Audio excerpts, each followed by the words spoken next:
Então são essas pessoas que o diabo usa e são essas pessoas que Paulo chama de apóstatas. Apóstatas, elas deram ouvidos ao erro, seguiram doutrinas de demônios, iludidas por espíritos enganadores, continuaram de alguma forma com uma face cristã piedosa, por isso são chamados de hipócritas, permaneciam nas igrejas, como é o caso aqui. Paulo está instruindo Timóteo a como enfrentar falsos mestres que tinham surgido de dentro da própria igreja.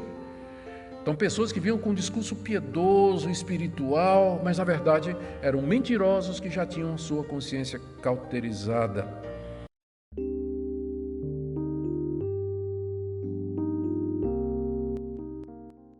É que o surgimento de apóstatas, de pessoas que abandonam a fé depois de publicamente terem assumido essa fé, isso é alguma coisa que havia sido predito pelo Espírito Santo.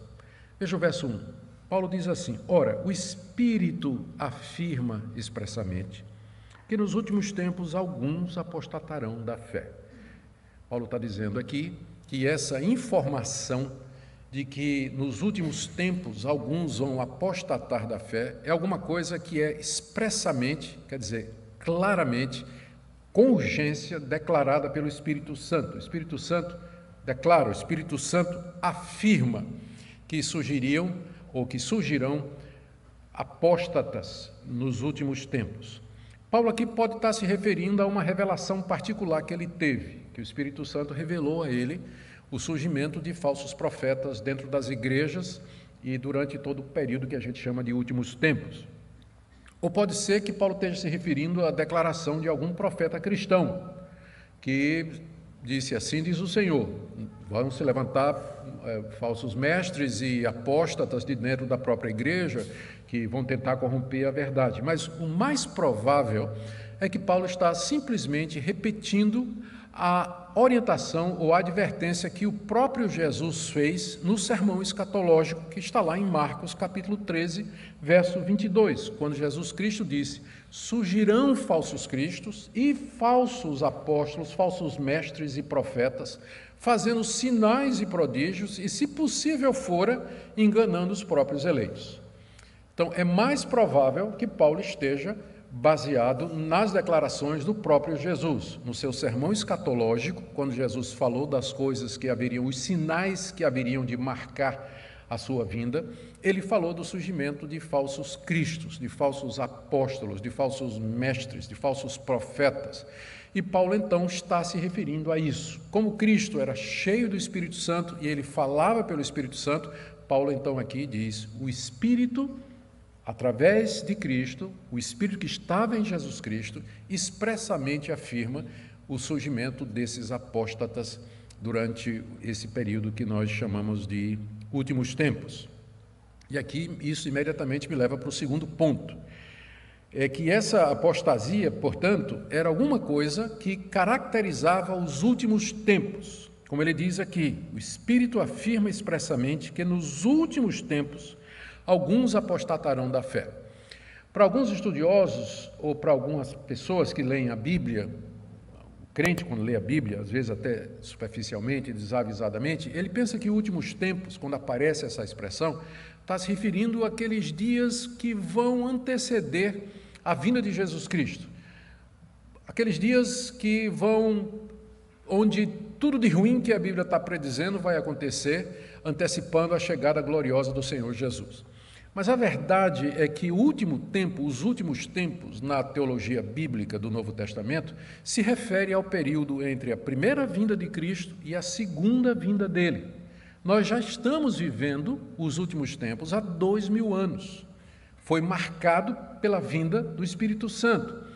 Você se recorda do sermão de Pedro no dia de Pentecostes? Quando o Espírito veio, todos aqueles sinais aconteceram, uma multidão se juntou, espantada com o que estava acontecendo, ouvindo aquelas pessoas falarem em idiomas que elas não tinham aprendido, eram galileus, e aqueles homens estavam ouvindo eles falando na sua própria linguagem. Havia gente de toda a parte do mundo ali em Jerusalém para a festa de Pentecostes, e Pedro disse: olha, o que está acontecendo não é o que vocês estão pensando. Alguns estão dizendo que esse pessoal, nós estamos bêbados, mas é 9 horas da manhã. Naquele tempo, aquele argumento valia, ninguém ficava bêbado às 9 horas da manhã. Hoje em dia, não vale. Pedro teria que usar outro argumento. E em seguida ele diz, isso que está acontecendo é o que foi dito pelo profeta Joel, e acontecerá que nos últimos dias derramarei do meu espírito sobre toda a carne.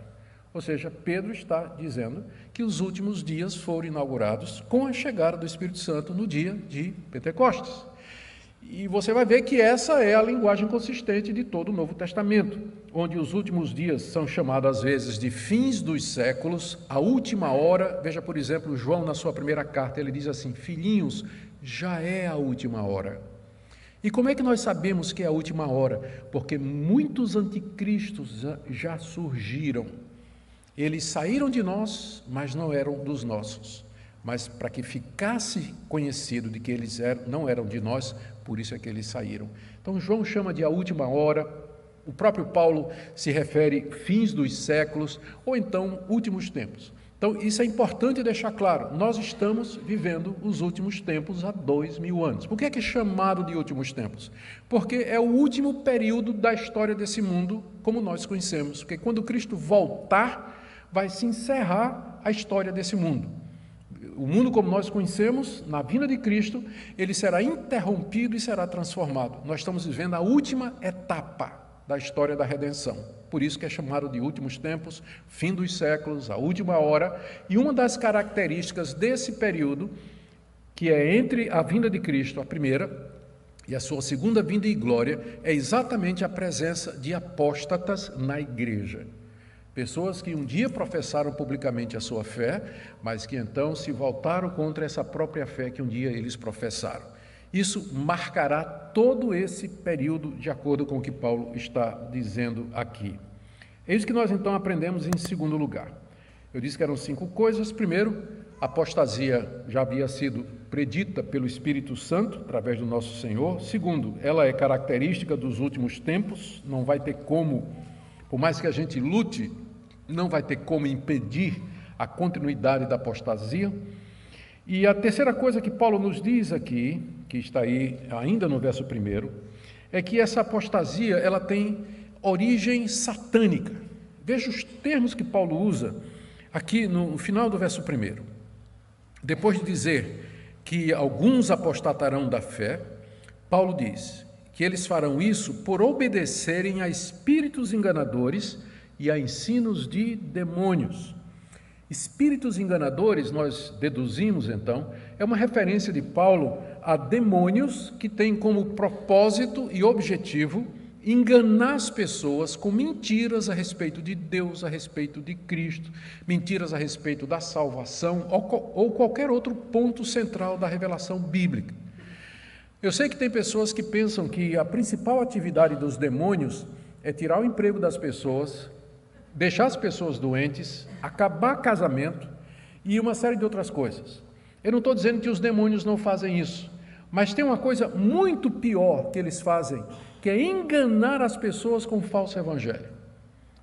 É enganar as pessoas. Paulo se refere a isso, a esse tipo de demônio, como sendo espíritos enganadores. E o engano que eles promovem é exatamente quanto ao evangelho. Quanto ao evangelho. Difundindo corrupções ou perversões daquela verdade que um dia o Espírito Santo de Deus revelou. Você percebe o contraste aqui que Paulo está fazendo. Por um lado você tem o Espírito de Deus, falando através de Cristo e de Paulo. Por outro você tem espíritos enganadores, que têm como objetivo exatamente perverter a verdade. Paulo também fala aqui de doutrinas de demônios, ou seja, doutrinas ou ensinamentos que foram criados por demônios para contradizer, corromper o evangelho e enganar as pessoas. E aqui nós aprendemos que os demônios também conhecem teologia. E eles são muito criativos. E praticamente nós podemos dizer que todo erro, todo falso evangelho, toda corruptela do evangelho, toda perversão da verdade de Deus que existe no mundo, existiu e existirá, tem por detrás a atuação do pai da mentira. Por isso que ele tem esse nome. Ele é o pai da mentira. Pai da mentira porque ele espalha mentira a respeito de Deus, a respeito do Evangelho, através da salvação, aliás, a respeito da salvação, a respeito das pessoas, do destino e do futuro delas. Ilude as pessoas com relação ao estado espiritual em que elas se encontram, fazem com que as pessoas se sintam confortáveis com o erro, de maneira que a pessoa não percebe o caminho para onde ela está indo. Esses espíritos enganadores, eles têm esse poder para iludir as pessoas, como, por exemplo, vou citar 2 exemplos aqui, o caso de Pedro, próprio apóstolo Pedro, andando próximo de Cristo. Quando Cristo falou a respeito da cruz, que ele precisava morrer para salvar o seu povo, Pedro teve uma ideia, de repente teve um impulso na cabeça de Pedro, e ele chegou para Jesus e disse: mestre, tem dó de ti, isso de maneira nenhuma vai te suceder. E o nosso Senhor viu que por detrás das palavras de Pedro estava uma forte tentação de um espírito enganador do próprio Satanás. E qual foi a resposta de Cristo para Pedro? Para trás de mim, Satanás.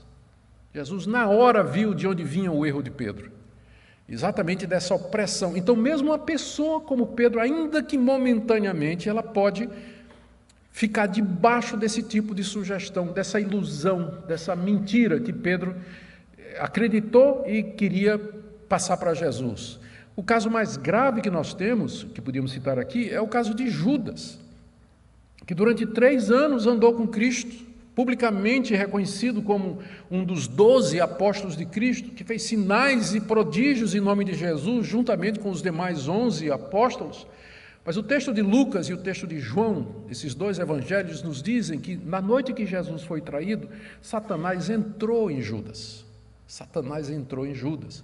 E Judas, então, sob a influência de Satanás, dominado pelo diabo, ele saiu e foi vender Jesus Cristo por 30 moedas de prata, se desviando completamente da fé, daquele propósito original e de tudo aquilo que ele tinha aprendido e ensinado pelo próprio Cristo. Então, essa é a terceira coisa que Paulo nos ensina aqui, que toda apostasia, ou que a apostasia, ela tem origem no gabinete teológico dos demônios. Os demônios são os maiores teólogos do século presente. Eles criam doutrinas, eles inovam, eles trazem ideias que parecem interessantes. Mas, em quarto lugar, como é que eles fazem isso? Porque os demônios não aparecem para nós em forma física, eles não falam, demônios não escrevem livros, eles usam pessoas. E é o que Paulo vai dizer aqui no verso 2, que a apostasia, que os apóstatas, mesmo sendo influenciados pelos espíritos enganadores, ainda assim eles são responsáveis pelos seus erros. Porque veja, no verso 1 ele diz que as pessoas vão apostatar da fé por obedecer a espíritos enganadores e a ensinos de demônio. Obedecer aqui é ouvir, prestar atenção e seguir. Então muitos vão fazer isso e vão se desviar da fé. E quem vai ser um instrumento disso? Quem é que vai levar esse erro que o diabo produziu? Essa falsa teologia? A resposta está no verso 2. Pela hipocrisia dos que falam mentiras e que têm cauterizada a própria consciência. O diabo vai usar pessoas de dentro da igreja, são os apóstatas, que têm 2 características aqui. Primeiro, eles são hipócritas. A palavra hipócrita é uma palavra grega composta, que significa literalmente se esconder atrás. Se esconder atrás. E era uma referência aos atores do teatro grego. Você já deve ter visto alguma imagem, alguma reprodução, aí, algum desenho do teatro grego antigo. As pessoas, os atores, quando iam encenar, por exemplo, um papel de uma pessoa que estava chorando, eles colocavam uma máscara, geralmente com um pauzinho, que eles botavam no rosto de uma pessoa chorando, e ele ficava falando por trás da máscara. Então todo mundo que olhava estava vendo o rosto de choro, mas por trás da máscara o ator podia até estar rindo de felicidade. Quando ele ia encenar o papel de alguém feliz, ele botava uma máscara de alguém rindo, mesmo que por trás dela ele pudesse estar chorando. Então, por isso o nome hipócrita, ou seja, alguém que está atrás de uma aparência, alguém que dá uma aparência de alguma coisa que não é. Daí o termo ganhou conotação religiosa para se referir a toda pessoa que parece piedosa, parece espiritual, parece de Deus, mas na verdade não é, é uma máscara. Segunda qualidade dessas pessoas, Paulo nos diz aqui, é que elas falam mentiras. Falam mentiras religiosas, ou seja, eles falam e divulgam aquilo que não é verdade, aquilo que não está de acordo com a doutrina apostólica. E terceira característica, eles cauterizaram a sua consciência. Eu gosto muito da tradução da nova tradução da linguagem de hoje, nessa parte em que diz assim, que a consciência dessas pessoas está morta como se tivesse sido queimada com ferro em brasa. Uma das formas de cauterização, estancar uma hemorragia, que era usada no passado, quando não havia recursos médicos, era exatamente cauterizar a ferida com um ferro quente. E a carne queimada, então, ela fechava. Não era devia ser uma dor insuportável, mas pelo menos parava o sangramento. E aquela parte se tornava insensível, porque queimou nervo, queimou tudo. Então, a cauterização implicava na insensibilização do tecido que estava sangrando, exatamente para impedir a continuidade do sangramento. Paulo está dizendo que essas pessoas que obedecem à doutrina de demônios são hipócritas, fingidos e que cauterizaram a própria consciência. De tanto resistir ao Espírito Santo, de tanto negar a verdade, eles se tornaram insensíveis para a verdade a ponto de acreditar na própria mentira. Acreditar na própria mentira que eles estão pregando. De tanto resistir, eles não têm mais consciência. E isso aqui é um caminho sem volta, porque uma vez que a pessoa cauterizou a consciência, não tem mais como fazê-la perceber o erro que ela está cometendo ou a falácia dos caminhos nos quais ela está andando. Porque é exatamente a consciência, aquela dimensão da nossa personalidade que acende a luz vermelha quando alguma coisa está indo errada. Mas uma vez que você cauterizou isso aí, então não tem mais sinais vindo do seu coração, da sua consciência, da sua mente, do seu espírito, de que você está fazendo alguma coisa errada. Você se tornou absolutamente insensível. As pessoas podem dizer o que quiserem, a verdade pode ser colocada diante de você, mas você cauterizou a consciência. Você não é mais sensível à verdade.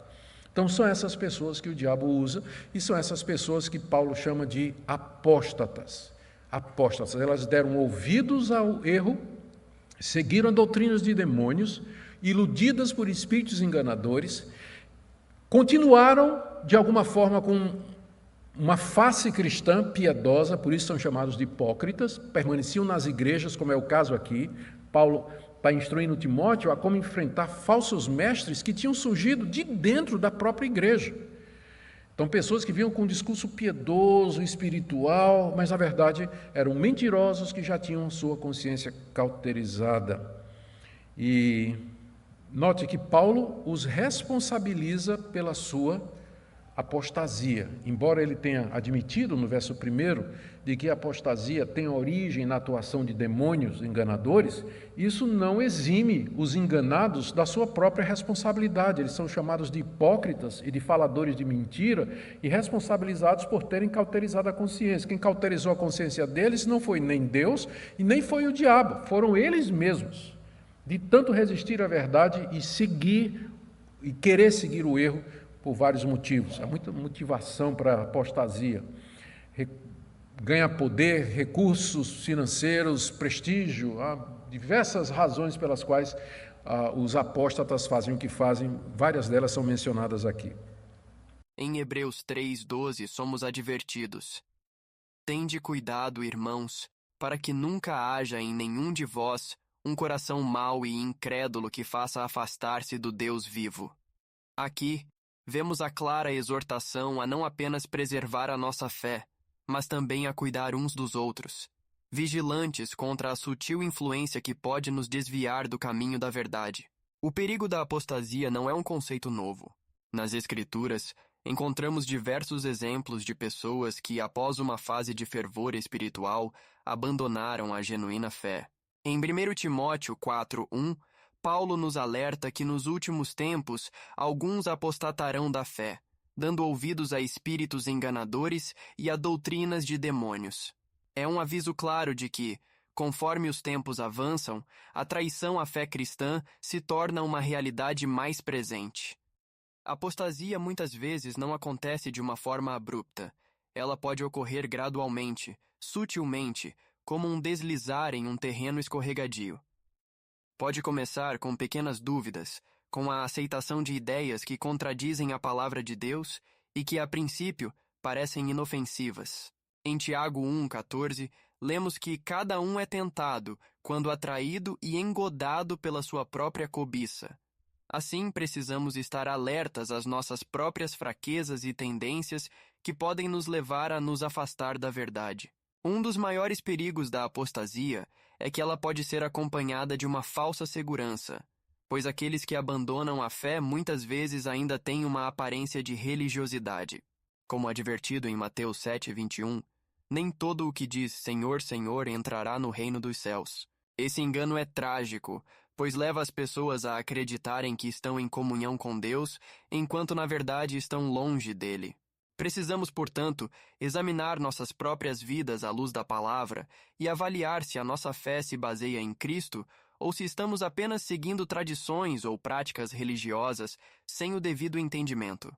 Outra advertência crucial reside em Hebreus 6,4-6, onde é declarado que aqueles que uma vez foram iluminados e participaram do Espírito Santo, se caírem, é impossível renová-los para arrependimento. Este é um alerta sério sobre o custo da apostasia.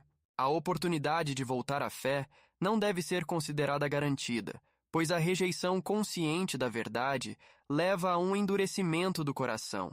É por isso que a comunidade de fé é tão importante. Devemos sustentar uns aos outros, encorajando e ajudando a fortalecer a fé dos irmãos, para que juntos possamos resistir às tentações e à pressão do mundo.